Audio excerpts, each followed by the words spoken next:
I'm Amy Goodman with Juan Gonzalez. This is Democracy Now!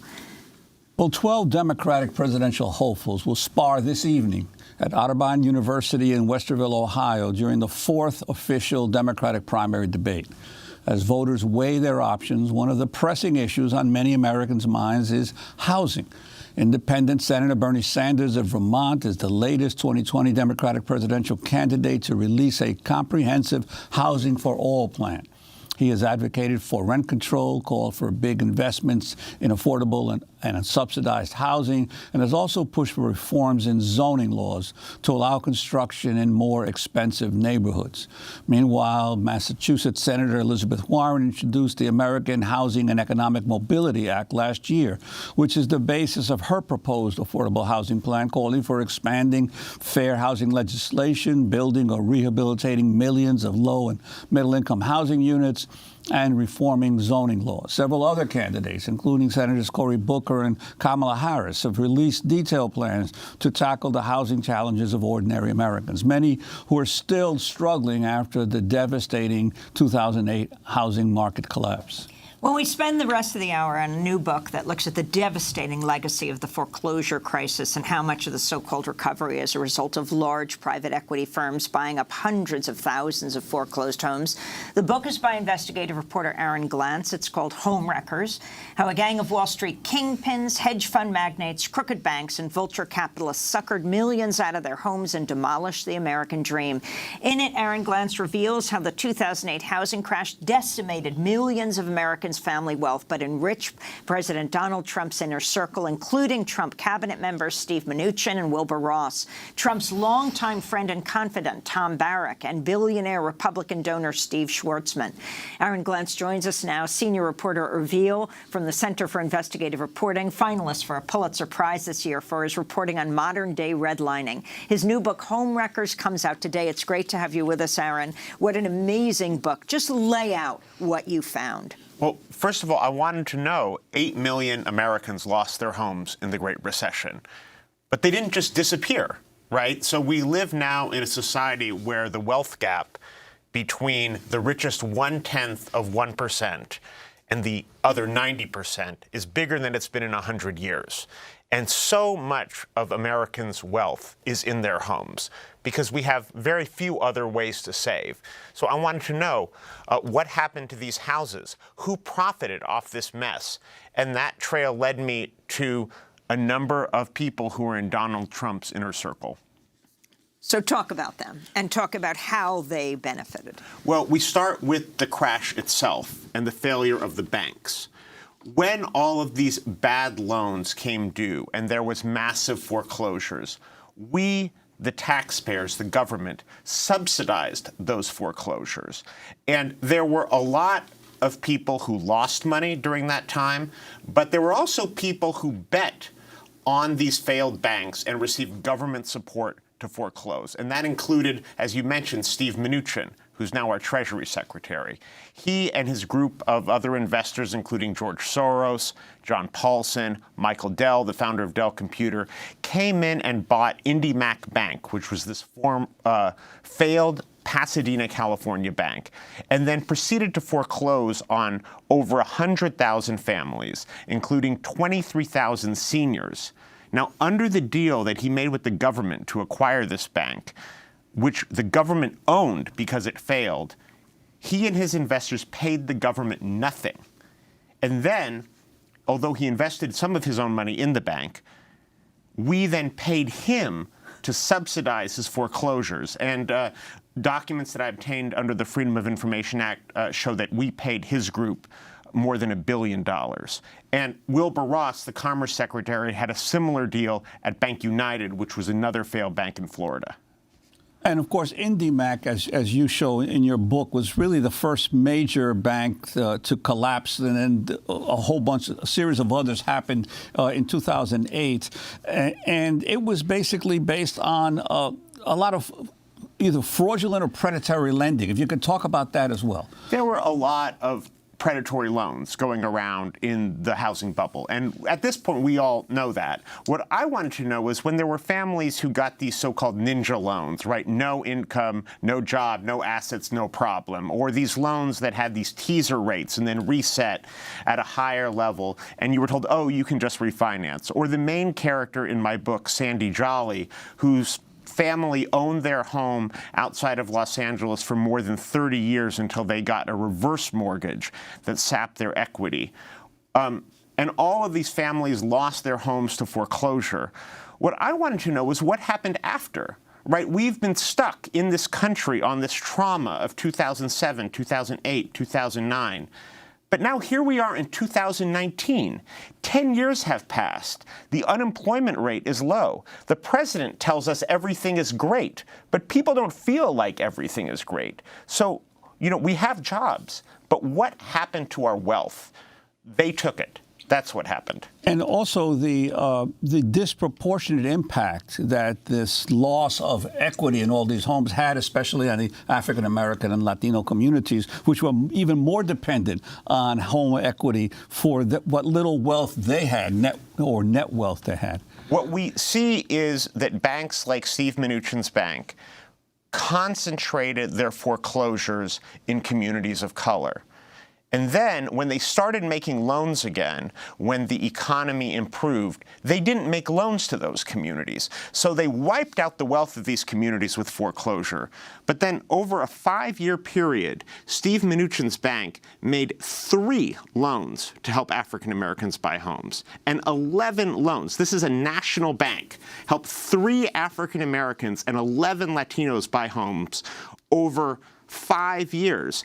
And now, Steve Mnuchin, as the Treasury Secretary, is in charge of regulating every American bank. And so he and Donald Trump picked one of his deputies at One West Bank, Joseph Otting, for this position called Comptroller of the Currency, which basically is America's top bank cop, who's in charge of enforcing laws like the Community Reinvestment Act that are meant to stop redlining. So this bank, which didn't make any loans, hardly any, to communities of color, is now in charge, its leadership under President Trump, of making sure that these anti-redlining laws are followed. And it seems to me it's not just the Trump administration, because it was under the Obama administration that were supposed to be some efforts to help homeowners stay in their homes. And in fact, Julian Castro, now a presidential candidate, was at HUD supposedly in charge of the efforts to assist homeowners. And that's come under heavy criticism, what the Obama administration did to help these homeowners. This book, some people say it's an anti-Trump book because it has Donald Trump on the cover holding wads of cash with Steve Mnuchin riding on a wrecking ball and, Wilbur Ross pulling money out of a house. But all of this activity happened, as you mentioned, when Barack Obama was the president. The homeownership rate in America, this is what got me started on this book. I started working on this book. It's an investigative book. It took years to write. I started working on it in 2016 when I didn't know who the new president was going to be. But I noticed that the homeownership rate in this country, instead of going up during the economic recovery, it kept going down. It went down in 2012, it went down in 2013, 14, 15, and 16. Until 2016, it bottomed out at its lowest rate in over 50 years. And so that's when I started asking the question, who profited under Obama? Tell us more about Tom Barrack and Steve Schwarzman and their relationship with Trump and what they did. So Tom Barrack is Donald Trump's oldest friend, closest friend, introduced Ivanka at the Republican National Convention, planned the inauguration for Donald Trump. Steve Schwarzman, another old Trump friend, according to media reports, still has the president on speed dial. Now, we've been talking about the foreclosures. Who bought those foreclosures? We have seen a massive transfer of wealth, as I mentioned, not from, one group of families who got foreclosed to another group of families who were able to buy homes. But we now have 3 million homes in this country that are owned by LLC, LP, and LLP shell companies. And some of the largest buyers of these homes were these private equity funds run by Tom Barrack and Steve Schwarzman. So there's now a company called Invitation Homes, which was founded by Blackstone, Steve Schwarzman's company, owns 80,000 homes across more than a dozen states. And it's a It's a publicly traded company now. They had their IPO. So you can track. They track very clearly their rent increases, the relatively small amount of money they spend on maintenance, and also importantly, because these people are leveraged buyout kings, they have been taking these homes and bundling them into this new type of mortgage-backed security, taking on a ton of debt. So, for example, I mentioned earlier Sandy Jolly, this longtime homeowner in Los Angeles area whose family owned their home for more than 30 years before they were foreclosed on by Steve Mnuchin's bank. Now that home is part of a $960 million mortgage-backed security bundled with thousands of other homes. So if you go and look at the property record, you don't see like a $20,000 home equity line of credit to remodel the kitchen. You see a $960 million lien on the house taken out by a private equity firm. It's our guest, Aaron Glantz, senior reporter at Reveal from the Center for Investigative Reporting. His new book, Homewreckers, How a Gang of Wall Street Kingpins, Hedge Fund Magnates, Crooked Banks, and Vulture Capitalists Suckered Millions out of their homes and demolished the American dream. I'm Amy Goodman with Juan Gonzalez. Aaron, talk to us about John Paulson, another billionaire, hedge fund and equity guy, who another big supporter and advisor of Donald Trump, and his role in all of this. Well, you know, Steve Mnuchin, we've been talking about Steve Mnuchin, the Treasury Secretary, and how he bought this bank, IndyMac, but he was just the head of a group that bought this bank. So Paulson... He didn't have the real money. He had some money, but not the big money. Yeah, I mean, he lives in a 6,000 square foot apartment on Park Avenue and has another house in Bel Air and another one in Scotland, but that's not the real money, right? I mean, Paulson had made billions of dollars in the run-up to the housing bust. He was one of these hedge fund guys who saw that we were in a bubble, bet against the American dream, and made a ton of money. And then he's like, okay, now there's a crash. How am I going to make money on the way up again? And so his staff studied the S&L bailout. All of these guys looked at this savings and loan crisis of the late 80s, which is another time where the government intervened and bailed out the rich at the expense of the rest of us. And they used it as a playbook. And so one of the things they noticed was that some of the richest deals, the best deals for the hedge fund guys to come out of the S&L crisis came at the very beginning.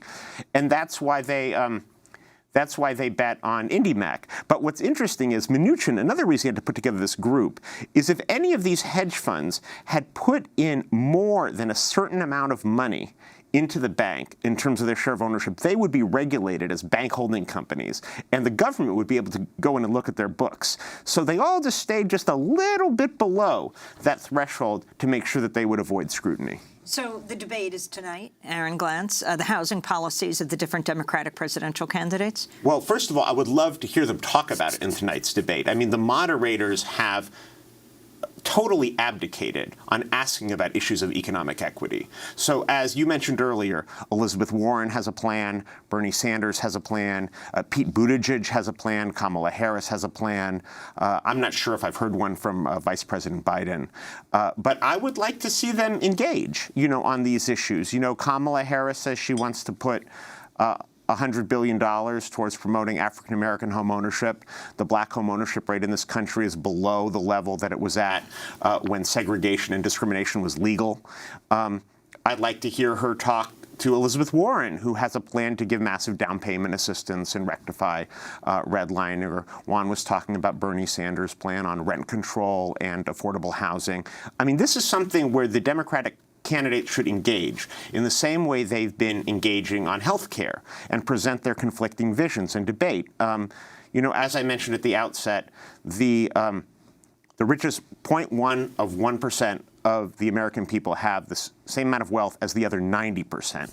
And that is because in America, 80% of most middle-class families' wealth goes to only 5 things: food, housing, shelter, transportation, health care. All those other things besides housing just disappear as soon as you spend your money. Housing is the only way that most Americans have to save. The average American family has $4,000 in the bank. So either you put your money in equity in your house or you pay it to your landlord, and if it's a private equity firm, it goes on the bond market. Or you have a little bit for yourself. And I'd like to see the candidates engage on this question. And in terms of your book also does talk about some of the regulators who attempted to do the best they could to deal with the bank failures. Sheila Bair, of course, is highlighted in your book. Talk about the regulatory climate right now in terms of being able to protect homeowners and the lending industry in general. Well, I think actually when I looked at the history of America, the thing that jumped out to me was in this financial crisis, how many people came throughout the whole process with really great ideas that were summarily ignored, under President Obama. I write about Alan Blinder, who was a former member of the Federal Reserve Board, who in 2008 went with a number of other prominent economists, including members of the Conservative Enterprise Institute, and said, hey, what we need is a government-run bank, like President Roosevelt had during the Great Depression, which the Homeowners Loan Corporation helped more than 1 million Americans keep their homes. It refinanced 1 out of every 5 mortgages in urban America. It invented the long-term fixed-rate mortgage. And guess what? It made money for the taxpayers because the American people paid their loans back. After World War II, we had the GI Bill. It helped 4 million Americans buy homes. It basically broke even because the GIs paid their loans back. Instead, what we had over the past decade is this massive government giveaway to private equity and a few people who are now close friends of the president and in his administration. The really scary thing is that under President Trump, these people are running the country. And so they are bit by bit taking away the few scraps and reforms that Obama put in place, defanging the Consumer Financial Protection Bureau, weakening the Dodd-Frank Act, which regulated the banks. We're seeing, as I mentioned earlier, a ballooning number of this new kinds of mortgage-backed security, $960 million lien on a single house in South Los Angeles. So this is where we're at. The people who looted us during the Obama years are now running the country, and that's why the book is called Homewreckers. We've got just 30 seconds. What shocked you most? I think the thing that shocked me most was how many of these good ideas were proposed and how much they were ignored over more than 10 years, and that there really is no reason that we have to be in the situation we are now.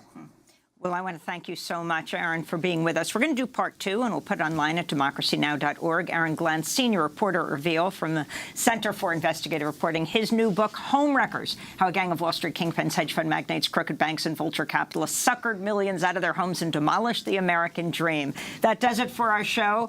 Happy birthday, Juan Gonzalez. Happy birthday. Thank you, Amy. We're getting old, aren't we, Amy? Getting older than we also thought. have someone else to say happy birthday to. Happy birthday to Miguel Noguera, our engineer, and congratulations to our producer, Tammy Warrenoff, and her husband, Dave Rowley, on the birth of their son, Quentin Akira Warrenoff Rowley. Welcome to the world, Q. And that does it for our show. Go to our website at democracynow.org for all of our podcasts. I'm Amy Goodman with Juan Gonzalez, the birthday boy. Blowing Thanks so much candles. for joining us. Make a wish, Juan.